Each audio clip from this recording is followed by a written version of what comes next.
नमस्ते बच्चों। कथा श्रेणी में आज फिर से मैं एक रामायण की कथा लेकर के आया हूँ आपके पास। आप सब लोगों को मालूम है कि राम जी रावण से लड़ने के लिए लंका तक पहुँच गए। तो वहाँ से उन्होंने फिर से एक बार, उस ज़माने में ऐसा तो होता ही था, वैसे आज भी हम काफ़ी बार ऐसा करते हैं, किसी किसी के साथ लड़ाई हो तो हम पहले उसको समझाने की बात करते हैं कि समझने से यदि हो जाता है काम तो अच्छा है, लड़ाई नहीं करें।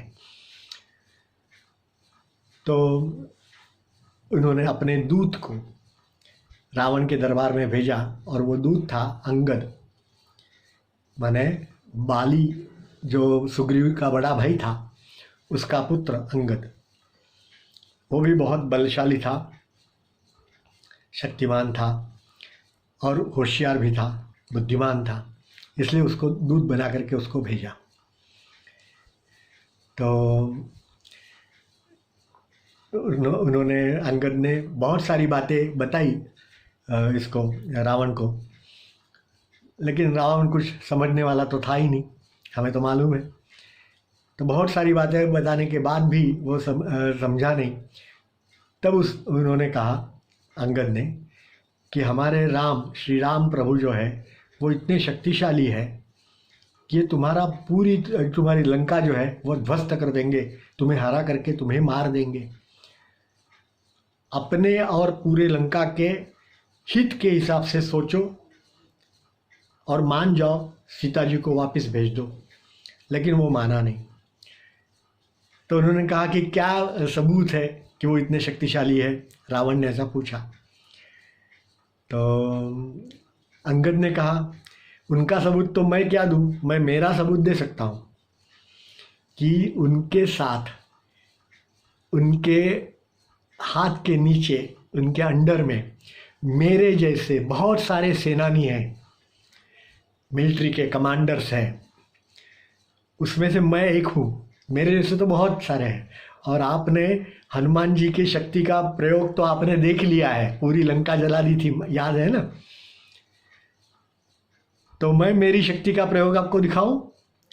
अब मैं यहाँ खड़ा हूँ, तो ये पैर मैंने आपके सामने यहाँ रखा खड़े होकर के, और कहा कि अब ये पैर आपके पूरे दरबार का कोई भी सेनानी जो है, सरदार है, वो मेरा पैर हिला करके दिखाए।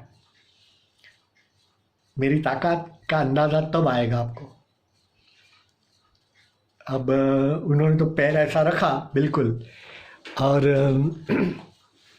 सबको ये आह्वान दिया, चुनौती दी कि मेरा पैर हिला करके दिखाइए। और सभी लोग एक के बाद आने लगे। सबको तो ऐसा लगा कि यार क्या एक बंदर है, उसका पैर तो कोई भी हिला सकता है।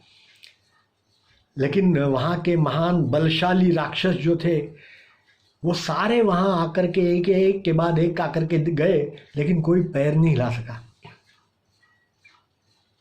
क्यों? क्योंकि उन्होंने पैर रखते समय जय श्री राम ये घोष किया था, ये आवाज़ दी थी। अब उनका जो पैर हिलाना जो था वो श्री राम जी की इज्जत बन गई। इनका पैर हिल जाता है तो राम जी की इज्जत कैसे बचेगी। तो श्री राम जी ने अपना जो ये था बल था वो उस पैर में ऐसे रख दिया कि कोई उसको पैर को हिला नहीं सकता था। तो अंगद का भी श्री राम जी के प्रति श्रद्धा, उनके प्रति आदर, उनके प्रति रिस्पेक्ट, उनके प्रति समर्पण, त्याग, पूरा उनके प्रति सब कुछ दे दिया है।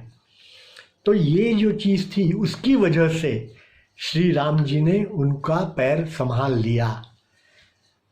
आपको मालूम होगा कि आखिरी में रावण आता है खुद वो पैर हिलाने के लिए, और वो पैर हिला नहीं पाता तो वो खुद नीचे गिर जाता है, और उसका जो मुकुट होता है सिर पे पहनने वाला, वो मुकुट गिर जाता है। तो वो मुकुट जो है, वो अंगद जो है वो मुकुट वहाँ से फेंकता है, तो वो श्री राम जी के चरणों में जाकर के गिर जाता है। और तब रावण को अंगद क्या कहता है कि आप मेरे पैर में क्यों गिरा रहे हो, श्री राम जी के पैर पकड़ो तो आपका उद्धार हो जाएगा। तो ये थी अंगद के पैर की वार्ता, कहानी। अच्छी लगी? धन्यवाद।